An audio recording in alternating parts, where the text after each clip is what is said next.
नमस्कार दोस्तों। आज इस वीडियो में हम लोग बात करने वाले हैं कि क्यों किसी पेशेंट का अंदर सेक्स के प्रति एक जो नॉर्मल इच्छा होना चाहिए, एक जो नॉर्मल अर्ज होना चाहिए, वो क्यों किसी पेशेंट का अंदर कम हो जाता है या पूरी तरह गायब हो जाता है। ये क्यों होता है, क्या कारण है इसका पीछे? क्योंकि कई बार पेशेंट आके ये कहते हैं डॉक्टर साहब मेरा अंदर लो सेक्स ड्राइव हो गया है, लो लिबिडो की प्रॉब्लम हो गया है, मेरा अंदर इच्छा नहीं होता है, मेरा पार्टनर मेरे पास रहता है, मुझे टच करता है, लेकिन मेरा अंदर वो एक जो अंदर से जो फीलिंग आना चाहिए वो फीलिंग नहीं आ पाता है। ऐसा क्यों हो रहा है, क्या कारण है इसके पीछे? मैंने आज से 1 महीना हो गया है सेक्स किए हुए, लेकिन अभी तक वो अंदर से जो फिर से दोबारा एक जो फीलिंग है, फिर से एक जो क्रेविंग है सेक्स करने के लिए, वो इच्छा बिल्कुल भी नहीं हो पा रहा है। वो अंदर से जो डिजायर है वो बिल्कुल भी जागरूक नहीं हो पा रहा है। क्या करूं?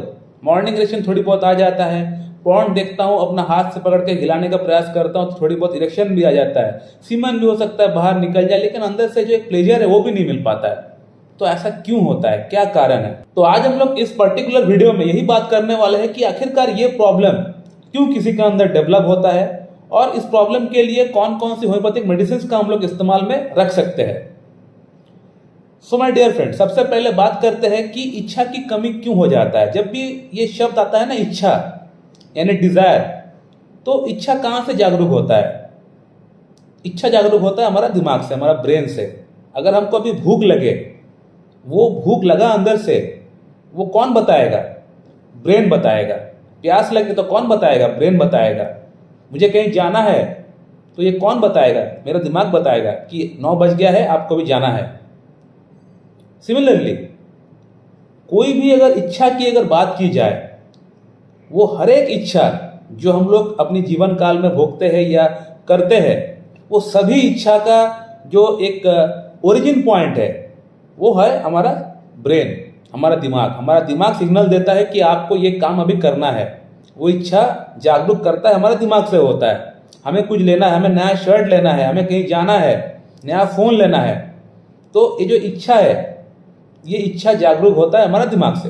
सिमिलरली सेक्स के प्रति जो इच्छा होता है, इसका जागरूक भी होता है, सेंटर पॉइंट जो है वो दिमाग ही है।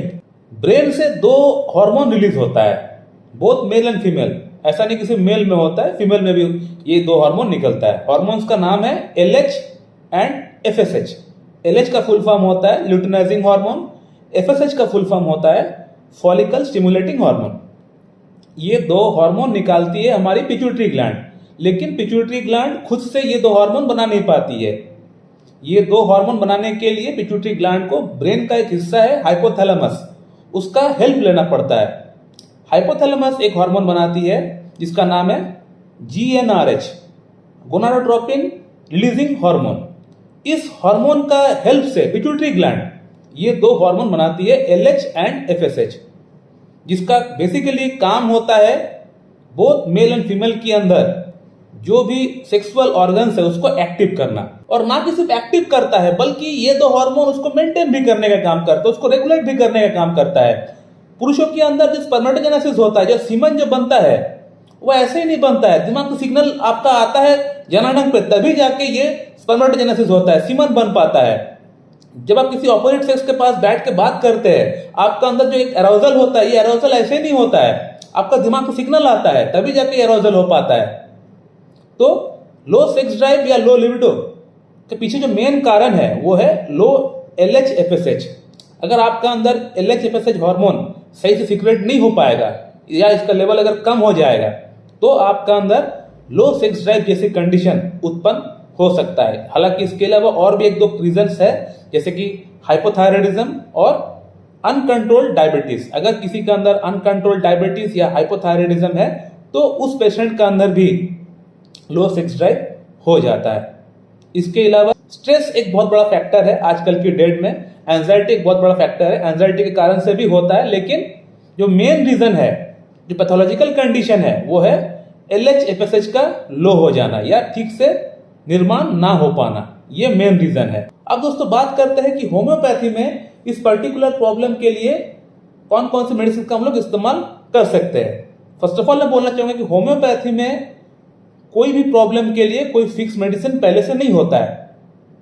होम्योपैथिक मेडिसिन काम करता है इंडिविजुअलाइजेशन थ्योरी पे, यानी कहने का मतलब जो पेशेंट आया है उसका लक्षण क्या है, उस लक्षण के अनुसार, उस कॉजिशन के अनुसार ही उसका मेडिसिन का सिलेक्शन होता है।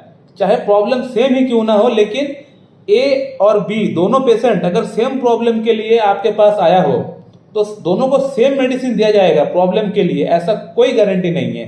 दोनों के लिए मेडिसिन जो सिलेक्शन होगा वो अलग अलग होगा। 90% चांसेस है अलग अलग मेडिसिन का सिलेक्शन होने का। लेकिन कुछ पेशेंट ऐसे भी होते हैं, डॉक्टर साहब मुझे एक जनरल मेडिसिन बता दीजिए, मैं पहले ट्राई करना चाहता हूँ, पहले मैं होम्योपैथी में थोड़ा सा कॉन्फिडेंस लेके आना चाहता हूँ, फिर मैं कॉन्फिडेंस में ट्रीटमेंट कराऊंगा, क्योंकि होम्योपैथी में मेरा भरोसा नहीं है, मेरा बिलीव नहीं है।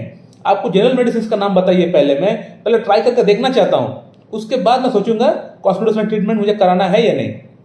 तो मैं एक प्रोटोकॉल बताता हूँ, इस प्रोटोकॉल के तहत अगर आप इन मेडिसिन को इस्तेमाल करेंगे तो आपका LH-FSH का प्रॉब्लम काफी हद तक 90% चांसेस है बिल्कुल ठीक हो जाएगा, और आपका लो सेक्स ड्राइव की जो प्रॉब्लम है ये भी ठीक हो जाएगा उसी के साथ। सो माय डियर फ्रेंड, इस प्रोटोकॉल के लिए आपको पहला जो मेडिसिन लेके आना है उसका नाम है pituitary gland. Pituitary gland medicine आपको 1 पोटेंसी में आपको लेके आना पड़ेगा, और इसका 2 बूंद आज सुबह, 2 बूंद कल सुबह 2 चम्मच पानी मिला के आपको लेना है। जैसे पिट्यूटरी ग्लैंड लेते हुए 2 दिन हो जाए उसके बाद इसको बंद कर दीजिए, इसको और इस्तेमाल करने का दरकार आपको नहीं है। 3rd डे ऑनवर्ड से आप ऑर्किटिनम 3x नाम का एक मेडिसिन है जिसका ऊपर मेरा ऑलरेडी वीडियो है, ऑर्किटिनम 3x, इसका 4 गोली सुबह शाम करके आप लेना स्टार्ट कर दीजिए। एवरीडे ऑर्किटिनम 3x का 4 गोली सुबह, 4 गोली शाम को आप डायरेक्ट अपना जीभ में डाल लीजिए और चूस लीजिए उसको। और 3rd एंड 4th मेडिसिन का जो नाम है वो है जिंको बाइलोवा और एस्फल्टम 6CH। जिंको बाइलोवा का आपको 10 बूंद लंच के बाद लेना है और 10 बूंद रात को भोजन के बाद लेना है, आधा कप पानी के साथ मिला के। इसको भी आपको 3rd डे से स्टार्ट कर देना है। जिस दिन से आप ऑर्किटिनम स्टार्ट करेंगे उसी दिन से आपको जिंको भी स्टार्ट कर देना है, और उसी दिन से आपको एस्फल्टम 6CH को भी स्टार्ट कर देना है। एस्फल्टम 6CH का 5 बूंद शाम को 2 चम्मच पानी के साथ मिला के आपको पीना पड़ेगा एवरीडे। तो कहने का मतलब स्टार्टिंग का 2 दिन आप लेंगे पिट्यूटरी ग्लैंड 1M, जैसे पिट्यूटरी ग्लैंड 1M लेते हुए 2 दिन हो जाता है उसके बाद 3rd डे से आप ये तीनों मेडिसिन को स्टार्ट कर देंगे, ऑर्किटिनम, जिंको बाइलोवा और एस्फल्टम। और ये तीनों मेडिसिन को आपको लगातार 1 मंथ आपको इस्तेमाल करना है। 1 मंथ इस्तेमाल करने के बाद आप फिर से अपना LH-FSH का रिपोर्ट निकाल के देख लीजिए क्या बदलाव उसमें आ रहा है। रिपोर्ट निकालने का आपको दरकार भी नहीं है, आपका अंदर जो फीलिंग्स है, जो डिजायर जो लो हो चुका है वो वापस आना स्टार्ट हो जाएगा। आप समझ जाएंगे कि आपका अंदर वो मेडिसिन काम करना स्टार्ट कर दिया है। सो माय डियर फ्रेंड, मैं इस वीडियो को यहीं पे एंड करना चाहता हूं। अगर आप लोगों को ये वीडियो अच्छी लगती है तो लाइक करें, शेयर करें, सब्सक्राइब करें। अगर आप लोगों के मन में कोई सवाल है तो कमेंट बॉक्स में कमेंट करके पूछिए, आपको वहां पे रिप्लाई मिल जाएगा। So thank you very much and have a good day.